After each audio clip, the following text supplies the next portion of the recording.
আজকে আপনাদেরকে আমি একটা মূল্যবান জিনিস দেখাবো, যেটা এ বাড়িতে আছে। অনেকেই জানেন আমি এখন মায়ের কাছে আছি। আবার অনেকেই হয়তো জানেন না।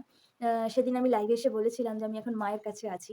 আর অনেকদিন থেকে মা বলছে যে, "একবার বার কর না, একবার বাজা না।" আ হ্যাঁ, সেটাই আমি দেখাবো। সেটাই হচ্ছে হারমোনিয়াম।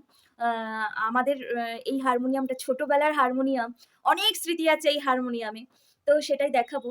আ অ্যাকচুয়ালি আমরা দুজনের কেউই এই হারমোনিয়ামটা নিয়ে যাইনি। এখানেই আছে। সুরাটে যে হারমোনিয়ামটা আমি বাজিয়ে বাজিয়ে গান গেয়েছি, অনেকেই হয়তো দেখেছেন।